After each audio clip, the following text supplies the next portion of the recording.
Hi everyone, happy 2025. In this video, I thought I would go over my monthly budget, kind of go through what I spend my money on, the different categories within my budget, and just let you see where I go each month with my finances. Now, I've mentioned before that I typically spend around $3,600 a month.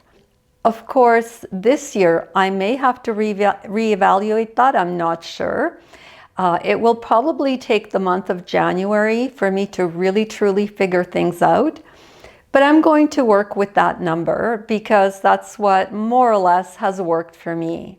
If you're new here, my name is Reina and this is Small Retired Life. And here we talk about all things retirement, living in our 50s and 60s, and living a small but a meaningful lifestyle. So welcome here. I think to begin, it's a good idea to define what I think is really a budget for me. Everyone has a different way of managing their money. And I'm not telling you that my way is the only way or by any means the best way.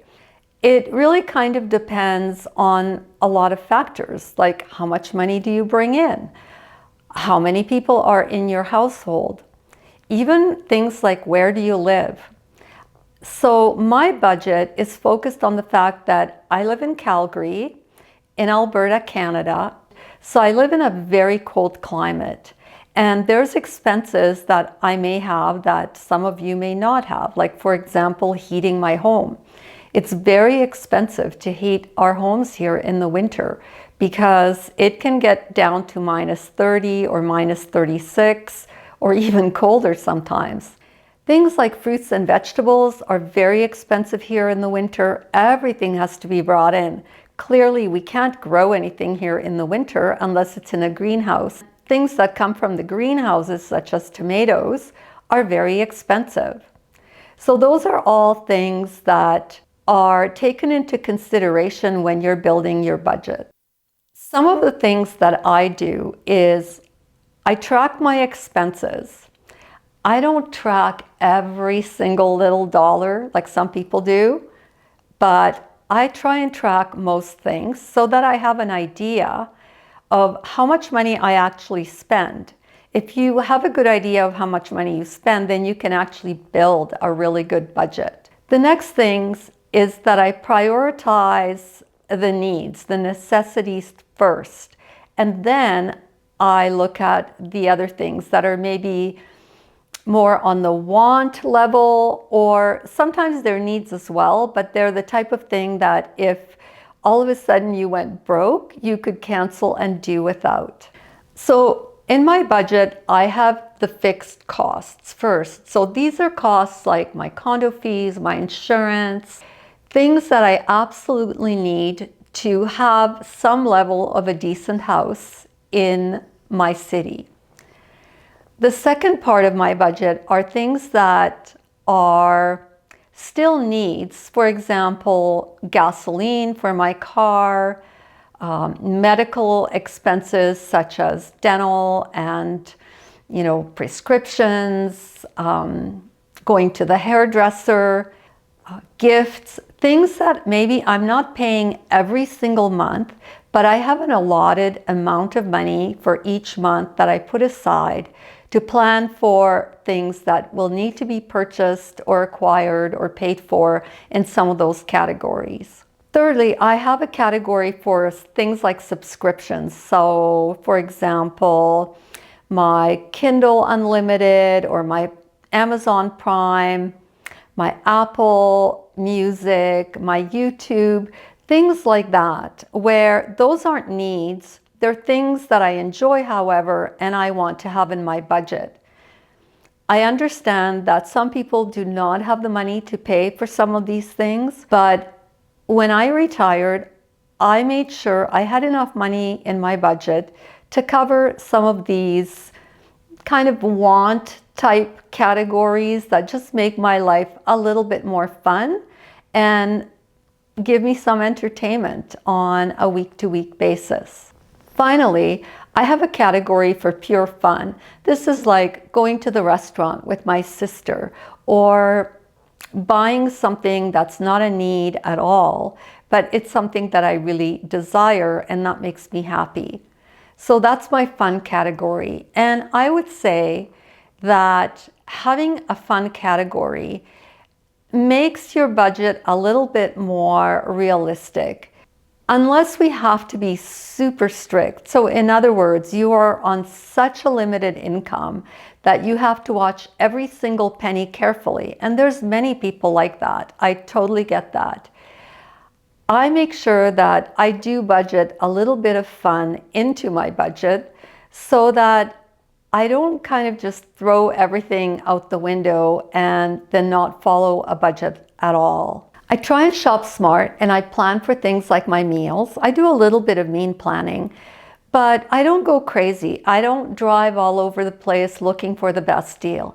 I basically shop for groceries at Costco. Well, not so much even groceries, but certain things like my toiletries and cleaning products and garbage bags. I buy some groceries there, but typically it's non-perishables like rice or some spices, because everything comes in such huge sizes in Costco, and as one person, I will never finish it. And I also don't like to freeze my meat for months on end. So I'm kind of very judicious about what types of groceries I buy at Costco.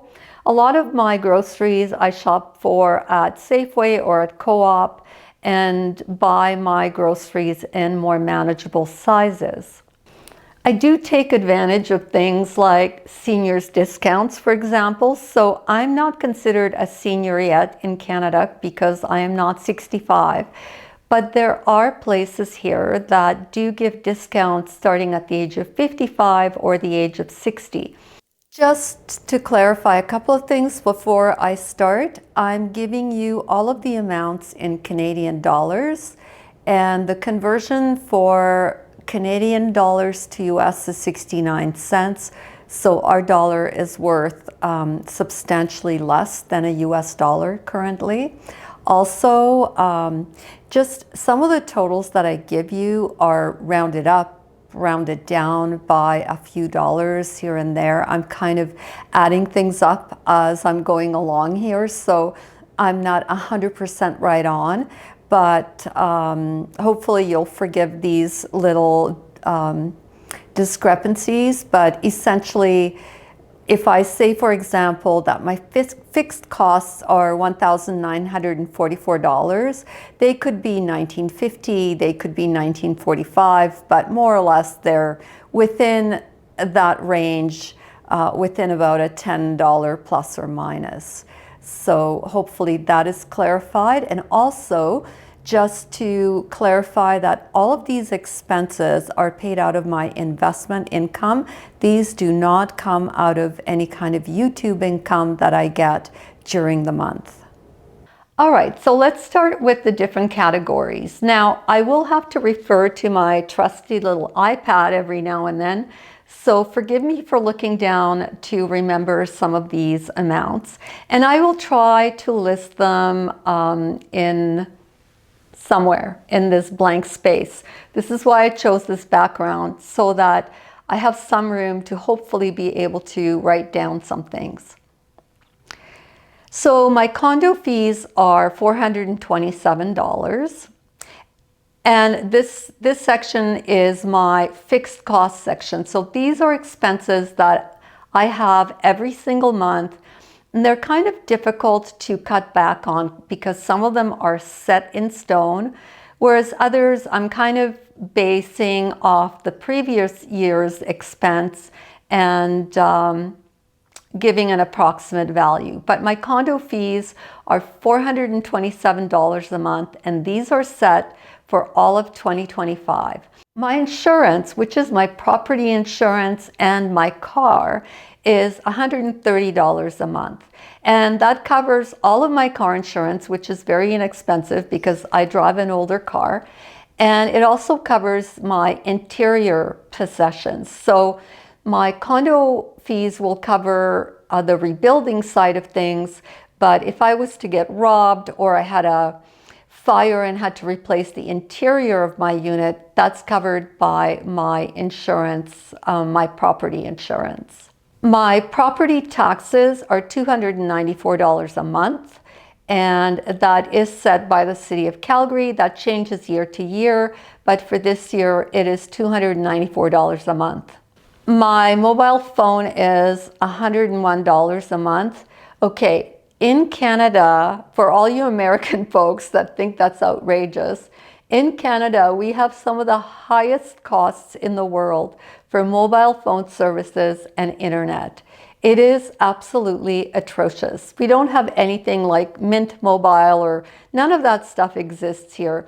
We have very few players in the telecom realm, and it doesn't matter which company you're using, your costs are going to be more or less the same.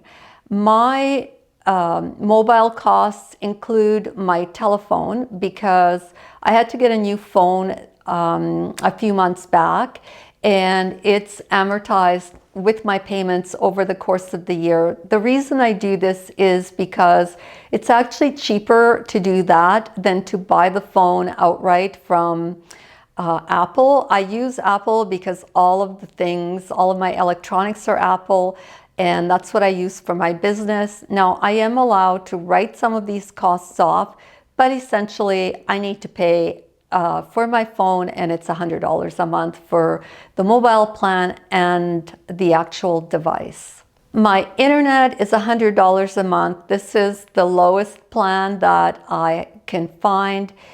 In Canada, the internet is considered a need, and the government does have plans that are available for people that are low income. But you have to be really low income, super low income, and that is not where I'm placed, I guess. My utilities are approximately $225 a month. That includes my heat and my power. That is not too bad. If I had a house, it would be much higher than that. $225 is kind of the average, because in the summer I'll pay maybe $100 a month, but in the winter I can pay as much as $300 and some dollars a month. So I ensure that throughout the year I put away $225 a month for my utility costs. I budget about $550 a month for groceries. Sometimes I spend less, sometimes I spend more. Like, for example, at Christmas, I spend way more than that because I have people over. But in January, I seem to spend a lot less on groceries, maybe because I'm always not eating as much. My gasoline is probably about $100 to $125 a month, sometimes less. I just don't drive a lot. I don't go a ton of places, and if I do, they're usually in my area. I'm very conveniently placed in Calgary. I'm close to everything. I can drive like 3 minutes and I'm near grocery stores. Even Costco takes me 7 minutes to get to Costco. So I don't spend a lot of money on gas. I buy the expensive gas because I have an old Audi Quattro, and in that car you have to put the expensive gas. I don't really know like what grade or anything. I just know it's the highest grade. The amount I spend for my fixed expenses is $1,944. The next category is kind of the things that I still need to do and I need to spend money on, but I have a little bit more flexibility. So as an example, I spend $60 a month on hair, or that's what I allot, because I know I go to the hairdresser like 3 or 4 times a year, and it costs me like $100 and some with tip and everything each time I go. So essentially, I know I spend about $720 a year on hair, and that's to get a cut and a highlight. And so I amortize that over 12 months and make sure that I put away that amount of money. So that's $60 a month. I budget $190 a month for gifts. I have 5 grandchildren. I have a sister, brother-in-law, and a couple of girlfriends that, we do exchange gifts. So I budget money for that. And I don't really skimp on gifts. I like giving gifts. I know some people, are into the non-gifting, and I don't, buy silly things. Sometimes I make my gifts, but I like gifting people things. I budget $165 a month for car repairs. And so that's over $2,000 a year. So last year I had to spend almost $4,000 on my car. I'm hoping this year I will spend, more within my budget. We have to change tires here. We have to put winter tires on before winter starts, and then we go to our regular tires after winter. There's also more wear and tear on our tires, so we have to buy tires a little more often. So I make sure that I account for that. And my car is older. It's a 2009, so it has had a few, major repairs. I budget about $165 a month for medical. We do not pay medical insurance in Canada. Our medical is provided to us by the government. We just have higher taxes to account for that. But there's things like dental that I need to pay for, and going to the eye doctor, or if I have to go to a dermatologist because, you get a mole or something and you need to have that removed or whatever. So I do budget $165. That includes any prescriptions that I might need. I don't usually need prescriptions, but in case I do, I make sure I budget for that. My entertainment budget is about $100 a month, and that's because honestly, except going out with my sister every couple of weeks maybe for coffee or a ladies who lunch type of situation, I don't really do anything. I don't go to the movies. I don't golf. I don't do anything exciting. I might budget that for, there might be a little bit of money in there for a gym membership type of thing, because I do get a 3-month membership when it's really cold in the winter. But otherwise, I don't really do anything extravagant.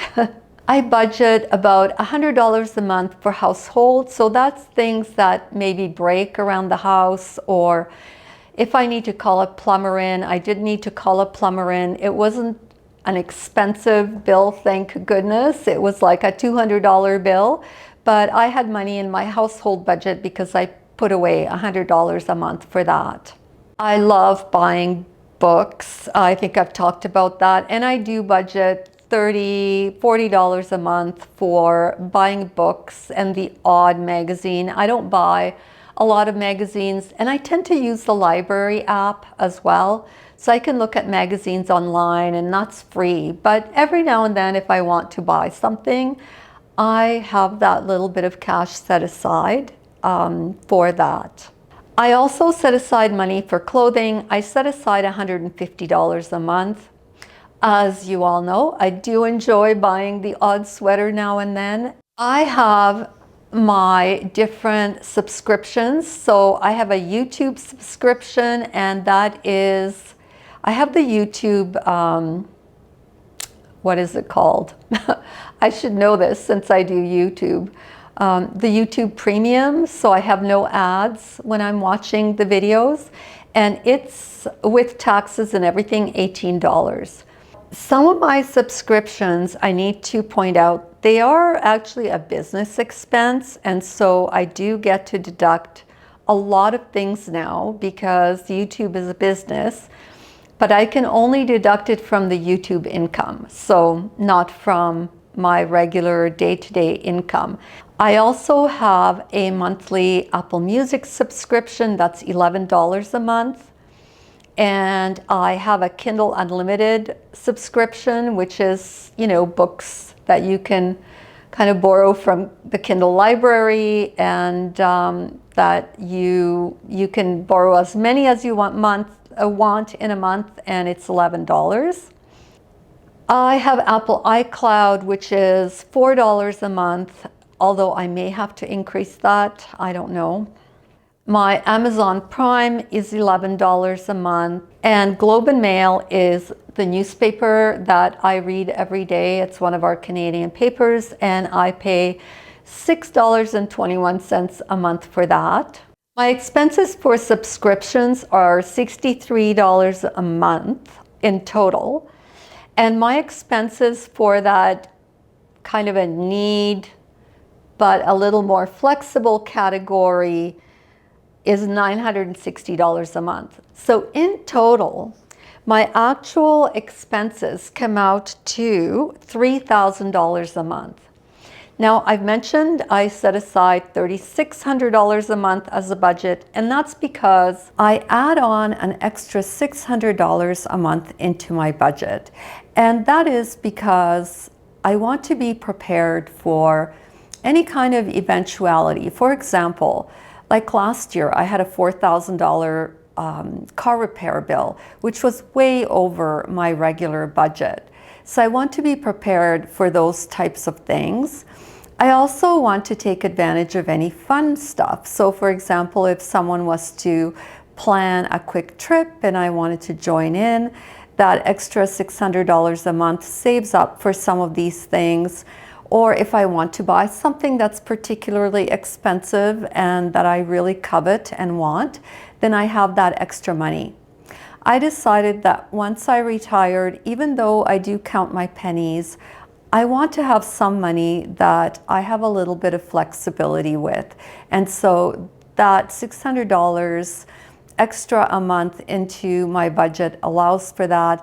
And I also can afford to do that from the investment income I receive from my investment accounts. I make enough money from my investments to cover my budget and these day-to-day types of expenses. Now, I have a YouTube amount of money that comes in every month, and it's actually not insignificant. And my YouTube money is there for my trips to Australia and maybe other places. I needed to make this extra money to be able to do some of these trips. It just was not possible for it to come out of my day-to-day budget. And I really wanted to do those things, so I knew I had to have a side gig. So for some of you that are asking, how much money do I need to retire? Well, if you really want to retire, and let's say you have $3,000 coming in, but you need $5,000 to live, then if you really want to retire, you need to have some kind of a side gig. And I would argue then maybe that's not 100% being retired, but I kind of look at retirement differently, which I'll go into in another video. We can talk about, the new retirement. So I think that about covers my budget. I'd be curious to know what other people do, or how other people budget. Leave comments in the comment section below. Let everyone know any tips and tricks that you might have. I know there's a lot of people out there that are way more frugal than I am. I mean, I'm just giving you what makes sense for me, and also, consider the fact that in Canada, things are more expensive than in the US. A lot of the things that we use are imported, and we pay higher costs, but we save on other things, like, for example, we don't pay healthcare, although we pay much higher taxes. So, I guess every country has its things. So I'd be curious to know where everyone else is at. Thank you so much for tuning in again, listening to me ramble on about my life and my kind of things that I do. One thing I did want to mention, a lot of people have asked me about doing my investing video. I want to do my investing video, but I'll tell you, I'll be honest with you all, I have some real qualms about doing it right now. I know the US has a new president that's coming in, and he has said that he will impose some significant tariffs on Canadian goods. If he actually announces that he's going to do these tariffs, I could see our markets taking a real tumble, at least in the short term, until things would get sorted out. I really want to wait. I would like to wait till sometime in February, towards the end of February, maybe, to see where things are at in Canada and what actually happens with these tariffs, and kind of have a better idea of where our economy is at. So that's my hesitation with the investing video. So thank you for tuning in. Thank you for following my channel. Please subscribe if my channel resonates with you. And I will see you all next week on Tuesday.